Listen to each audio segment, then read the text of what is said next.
Dear students of class 11, you are welcome to the class. I am Siddhartha Shankar, an assistant professor in English in Government Harganga College, Munshigans. Dear students, you see the books on the screen. These are basically suggested to buy for your practice in your residence. So you are requested once again to buy this book as early as possible. Here you see in the image that good manners. Here you see the list of some good manners.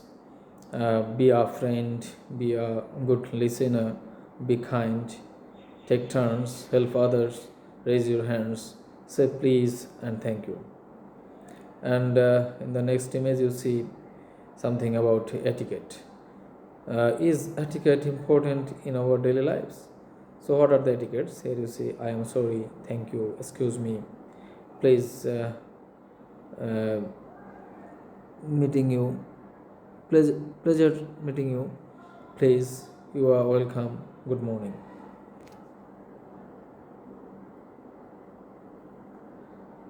So dear students, today we are going to start our class from unit 4, that is human relationships, and lesson 1 entitled etiquette and manners. Here is the list of some important vocabularies of this text. Here you see grudge. Grudge means dislike, and the antonym of this word is applaud. Behavior means attitude, and the antonym of this word is misbehavior. Polite means courteous. The opposite to polite is rude. Particular means exact, and general is the opposite word to particular. Professional means expert, and amateur is the opposite word. Expression, the synonymous of expression is display, and the antonym of this word is concealment. Pleasant. Pleasant means delightful, and repulsive is the opposite word to pleasant. So dear students, you are requested to note this word for better understanding of the text, and you may go through the book, that is Dictionary of English for Today, or Authentic English Dictionary of English for Today.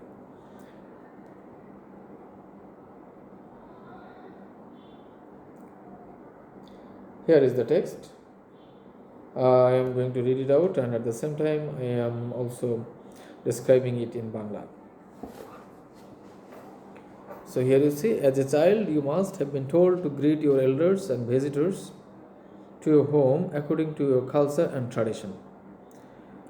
যখন তুমি শিশু ছিলে তখন তোমাকে হয়তো শেখানো হয়েছে, must have been told, তোমাকে অবশ্য বলা হয়েছে two grit your elders and visitors, তোমার বাড়িতে যারা তোমার সিনিয়র বয়স্ক যারা অথবা যারা অতিথি তাদেরকে অভিবাদন জানানোর ক্ষেত্রে according to your culture and tradition, তোমার প্রথা এবং সংস্কৃতি মেনে। অর্থাৎ তুমি যখন ছোট ছিলে তোমাকে তোমার ঐতিহ্য এবং সংস্কৃতি মেনে কিভাবে অতিথিদের স্বাগত জানাতে হয় সেটা শেখানো হয়েছে। You must also have been taught to be polite in company and keep quiet while others, especially your elders, spoke.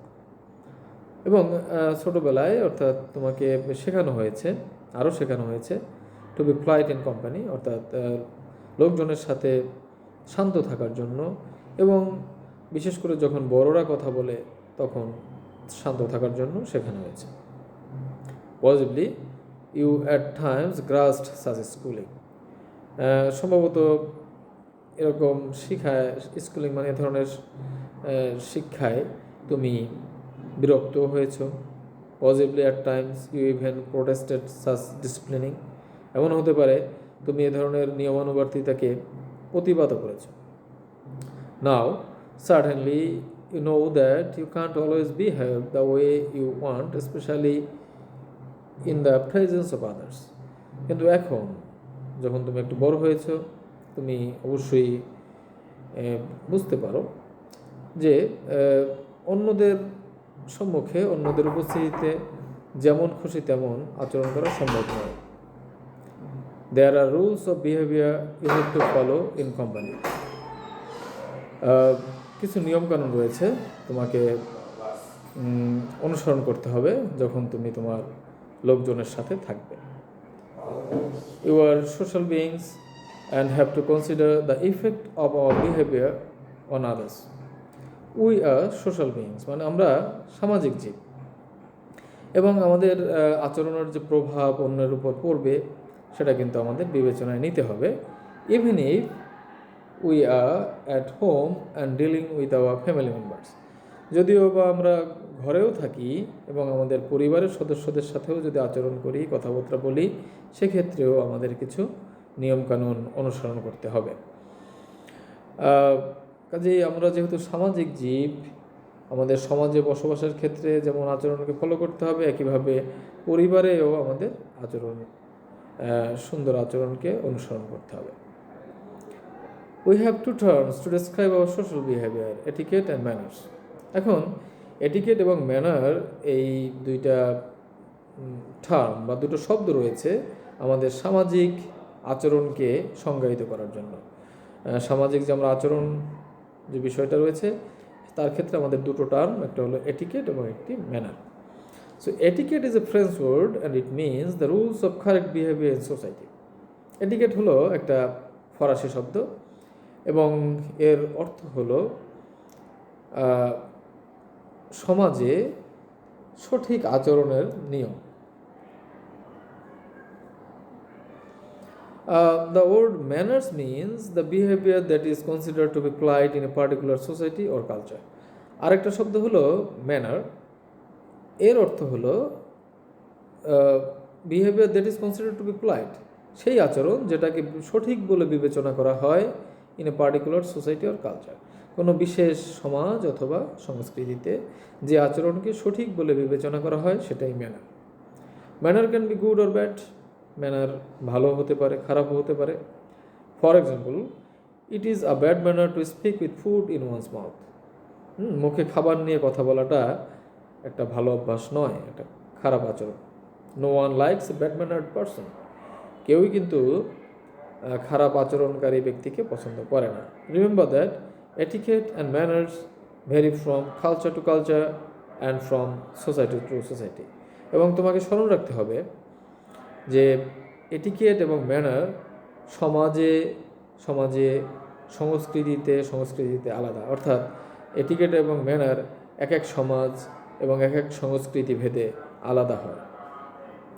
We learn etiquette and manners from our parents, families and various institutions such as schools, colleges or professional bodies. আমরা etiquette এবং manner শিক্ষা কোথা থেকে পাই? প্রথমত পরিবার থেকে, পিতামাতা থেকে, এবং বিভিন্ন প্রতিষ্ঠান যেমন স্কুল, কলেজ অথবা প্রফেশনাল বডিজ অর্থাৎ পেশাদার প্রতিষ্ঠান যেখানে চাকরি করা হয়, সে সমস্ত প্রতিষ্ঠান থেকেও আমরা এটিকেট এবং ম্যানার শিখি। There are rules of behavior for all kinds of social occasions and it is important to learn them and practice them in everyday life. হ্যাঁ, এবং প্রত্যেকটা সামাজিক অনুষ্ঠানের ক্ষেত্রে কিছু নিয়মকানুন আছে এবং আমরা আমাদের প্রাত্যহিক জীবনে সেগুলি শেখা এবং অনুশীলন করা খুবই জরুরি। The manners that are correct in a wedding reception will not do in a debating club. যে আচরণটা বিবাহ বাড়িতে সঠিক বলে গণ্য সেটা ডিবেটিং ক্লাব মানে বিতর্ক অনুষ্ঠানের ক্ষেত্রে সেটা আবার সঠিক বলে গণ্য নয়। Therefore, we have to be careful about etiquette and manners. কাজেই আমাদের সচেতন হতে হবে, কারণ এক এক ক্ষেত্রে যেহেতু আমাদের এক এক ধরনের এটিকেট এবং ম্যানারকে অনুসরণ করতে হবে, কাজেই আমাদের সচেতন হতে হবে, সতর্ক হতে হবে এটিকেট এবং ম্যানার সম্পর্কে। We know how important it is to say please and thank you in every life. আমাদের প্রাত্যহিক জীবনে প্লিজ বলা, থ্যাংক ইউ বলা কতটা গুরুত্বপূর্ণ এটা আমরা জানি। এতে অন্যরা খুশি হয়, সন্তুষ্ট হয়, কাজে এটা খুবই গুরুত্বপূর্ণ বিষয়। A few more polite expressions such as pardon me, excuse me, may I are bound to make your day smooth and pleasant. এছাড়া আরও কিছু এক্সপ্রেশন বা অভিব্যক্তি রয়েছে, যেমন ক্ষমা করুন, আমি কি পারি, এ ধরনের কিছু শব্দ যদি আমরা ব্যবহার করি তাহলে আমাদের জীবন আরও মসৃণ হবে, আরও আনন্দদায়ক হবে। So dear students, this is the text and we have already read out from the text. Now it's a home task for you. Based on your reading, make a flowchart showing different types of etiquette and manners. Number 1 has been done for you. So number 1 has been done for you. That means number 1 will give you the instruction, the way, the letter for the letters. You see, number 1, for following our culture and tradition. So to complete the flowchart, you never use any sentence, rather you will use only phrases and words. Hopefully you have already learned how to make a good flowchart. You will complete it and you will post it in the comment box. And thank you for watching today's class.